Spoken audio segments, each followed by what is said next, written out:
Tudo que a gente come vem direto ou indiretamente das plantas.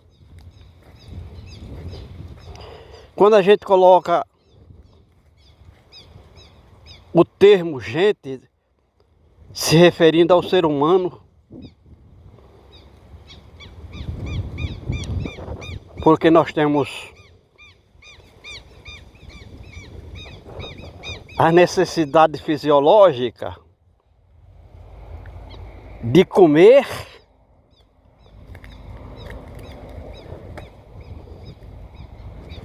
e defecar. Chama-se metabolismo, em duas etapas: assimilar e desassimilar. E intuitivamente, como ser racional, nós olhando todas essas imagens aqui que nós estamos circulando nesse ambiente, não existe sequer um elemento que possa servir de alimento para o homem. Mas alguns animais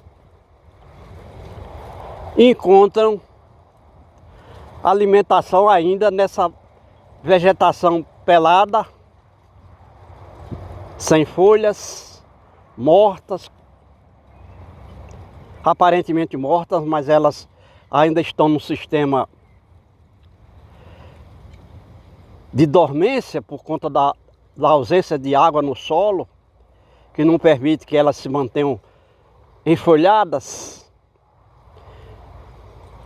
Provavelmente alguns insetos encontram alimentos nessas plantas. No reino vegetal, que aqui representa menos de 1% da cobertura vegetal nativa que existiu aqui.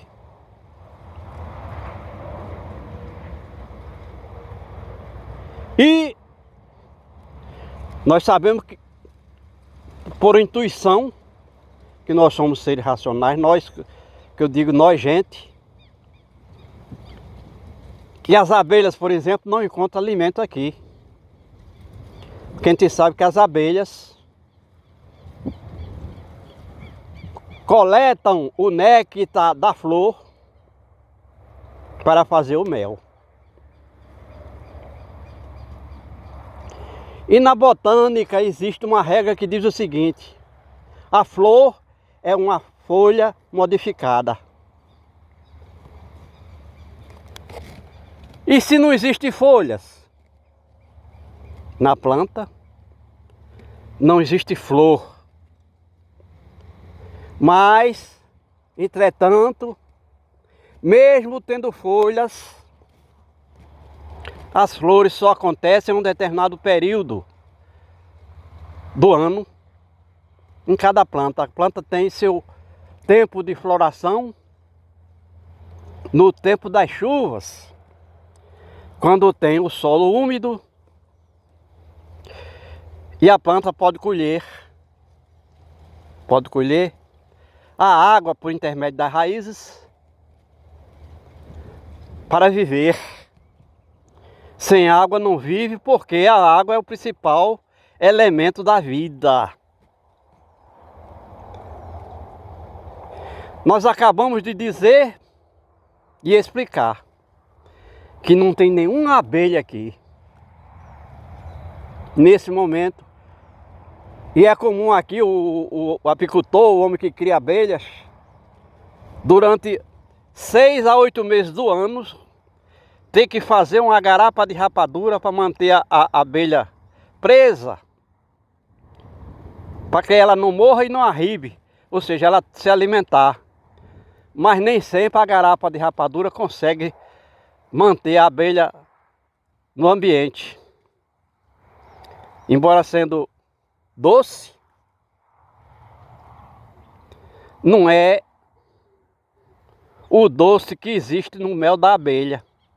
E, portanto, não é o alimento ideal E muitas vezes o homem tem suas colmeias, que é a criação de abelhas, suas casas artificiais para abelha. Mantém a garapa de rapadura no ambiente, mas a abelha mesmo assim ou morre ou arriba. E aqui durante pelo menos 6 meses do ano não existe flor alguma. Então isso prova que o homem realmente, apesar de sua capacidade intelectual, de sua inteligência, essa inteligência não é suficiente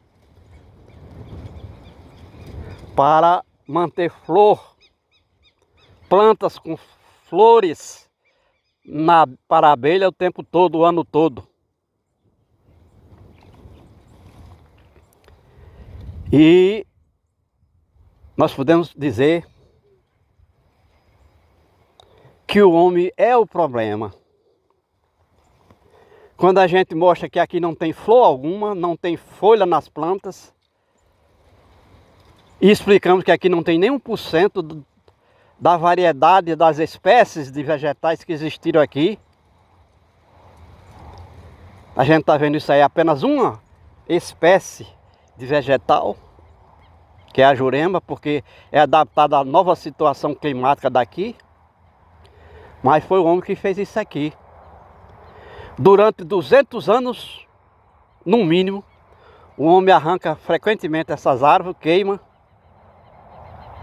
virando cinza, carvão, fuligem, fumaça. E algumas sementes, algumas não, pelo menos 90% das sementes das plantas nativas daqui, mesmo trazendo as sementes para cá, ela já não consegue germinar, crescer, se desenvolver e se reproduzir, porque o clima já não é adequado para 90% das plantas que existiram aqui. Durante 50, 60 anos, isso aqui permaneceu com as plantas totalmente... Qualquer planta nativa que nascesse aqui, o homem arrancava para criar os campos de lavoura e de pastagem do gado. Para impor sua lavoura, muitas vezes invasiva. Plantas que veio de outras áreas, que não é nativa daqui, e sendo imposta aqui na época das chuvas, enquanto que a planta nativa da área desapareceu. E hoje o homem não consegue mais criar abelha aqui. É natural que num clima tão diversificado como foi isso aqui, com muita chuva, um solo muito fértil, tivesse plantas com flores para alimentar as abelhas o tempo todo. Cada planta com sua floração em um determinado período do ano. Então já não tem abelhas aqui. E como a gente falou, o homem tenta manter a abelha aqui presa no ambiente, mas ela não está aqui, ela foi embora. Porque não é só o alimento que a abelha precisa. Enquanto as plantas escolhem o lugar para nascer e viver de acordo com os 4 elementos da natureza, os animais, incluindo os insetos, escolhem o lugar para nascer e viver de acordo com o nível de cobertura vegetal. E quando a gente diz e repete que tudo que a gente come vem direto ou indiretamente das plantas, o mel é o caso. Se não tem a flor, se não tem a planta, não tem a folha, não tem a flor, não tem a abelha, não tem o mel.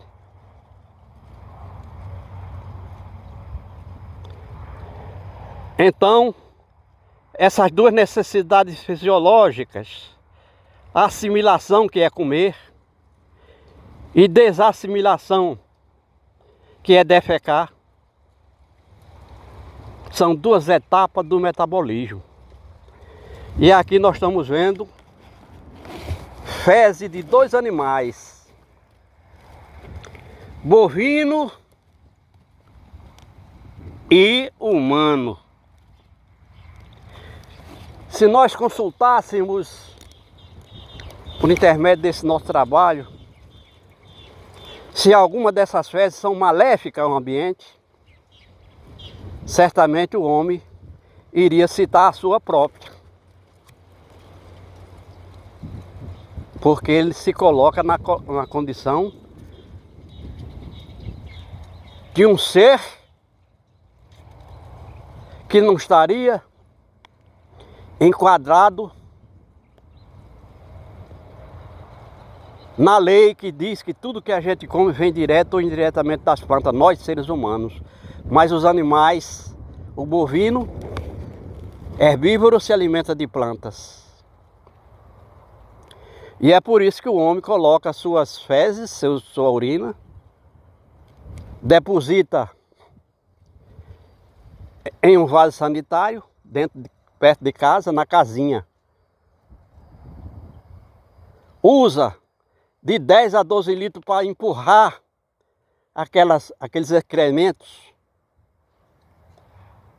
do vaso sanitário para a fossa putrefata ou para os canos de esgotos.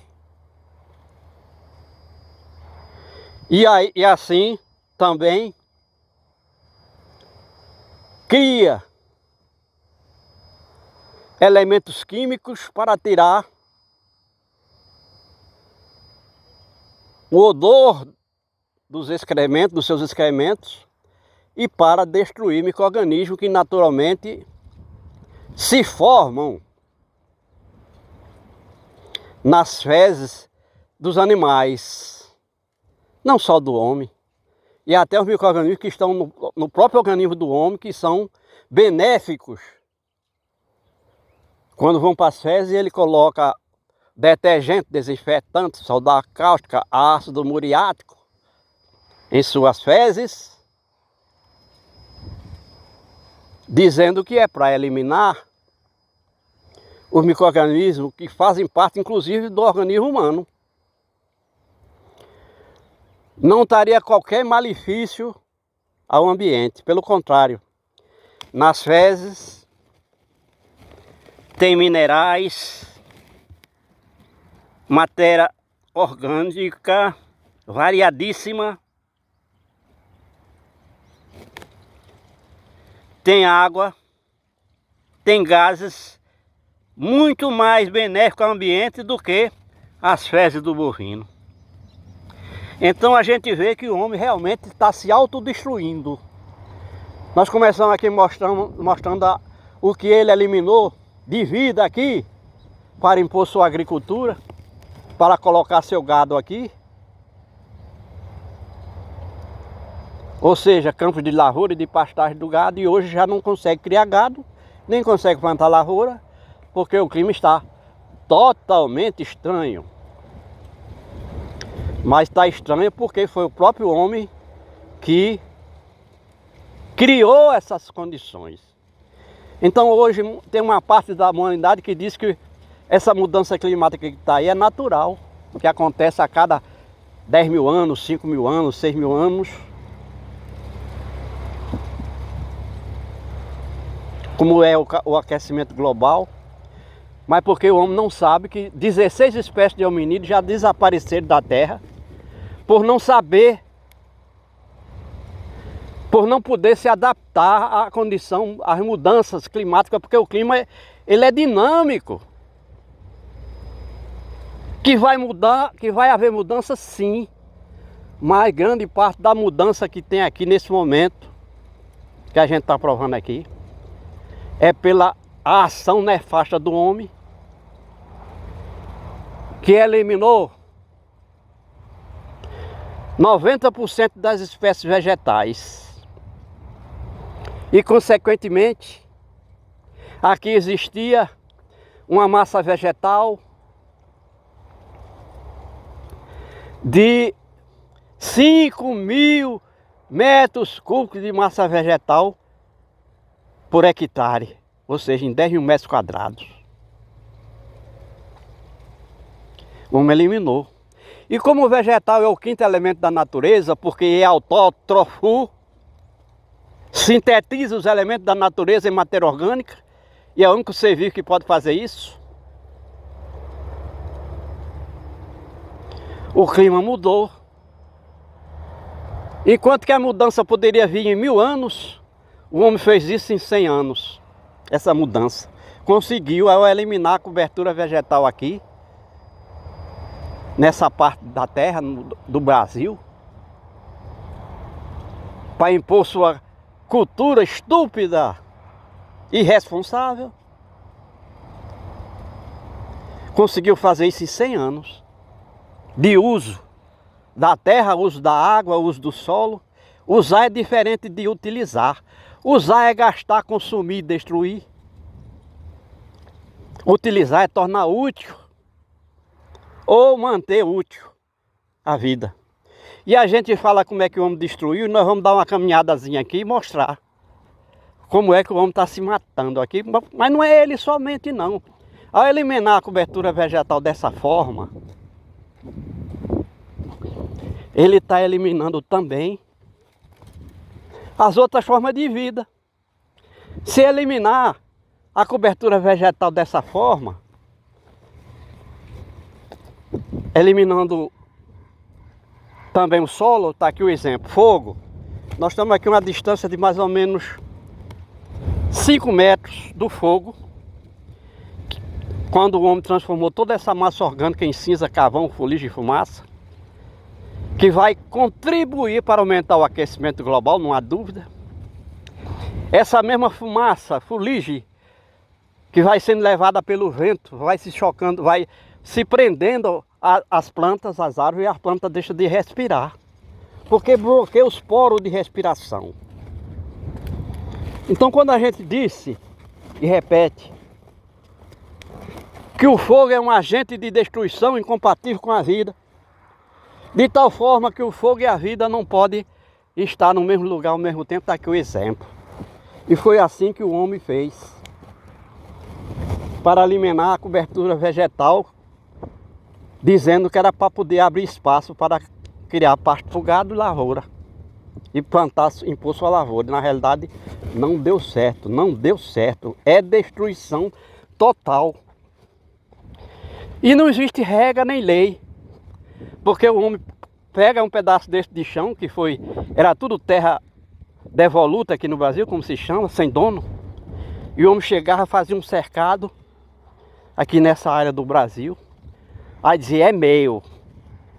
Ou seja, cortava madeira para fazer as estacas, comprava arame farpado, que já existia na época, era importado, não era produzido no Brasil, mas já existia, e o homem tinha acesso, principalmente no tempo das capitanias hereditárias aqui, em 1534, que o português que vinha para o Brasil era degredado, aventureiro, mas que tinha recursos para fazer aquilo, na expressão dele, se desenvolver, crescer. E aí o português ia se unindo à Índia, que existia aqui, ia gerando filhos, ia criando gente. E aí aquela mesma mentalidade do português, que era queimar para abrir os campos de pastagem e para sua lavoura. O índio, que não era agricultor, começou a se adaptar àquela situação. Depois veio o escravo africano da África, que é o chamado negro, que foi trazido aqui amarrado em mastro de navio. Pronto. Aí estavam 3 espécies de seres humanos que tinham na cabeça que para produzir seu alimento tinha que destruir as plantas nativas para abrir espaço para os campos de lavoura e pastagem do gado. E o resultado está aí. Aqui no Nordeste hoje, nessa área do Nordeste, se a gente pegar um raio aqui de 100 quilômetros, não existe uma flor. E como é que vai ter abelha? A gente fala abelha, mas também os outros insetos, outros animais que se alimentam das plantas. Se não tem as plantas, não existe o animal. Não existe o inseto que nós nos referimos. E o resultado é esse desastre. O homem disse que isso é tecnologia. De fato, usou uma máquina, um trator, que queima petróleo, que é um combustível fóssil, e aí a máquina tem força para arrancar a planta pela raiz. E muita gente se aproveita de uma frase que existe na Bíblia Sagrada, que diz o seguinte: a árvore que não dá bons frutos deve ser arrancada e lançada ao fogo. Mas ali se referia ao homem. Então o homem que fez um trabalho desse é essa árvore. Certamente vai pagar caro. Matar o corpo humano, que é um corpo animal, não é tanto.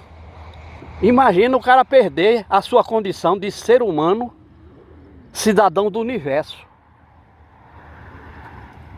Nós não vamos explicar como é que significa ser humano, cidadão do universo, porque o nosso trabalho aqui é um trabalho científico de educação ambiental. Mas a diferença do homem, entre o homem e o jumento, é que o homem tem essa condição de ser racional, porque tem essência sobrenatural. Não há a menor dúvida. E está aqui o resultado de um ser que usa a sua badalada inteligência para destruir o ambiente, para destruir a si mesmo. E o resultado é morte.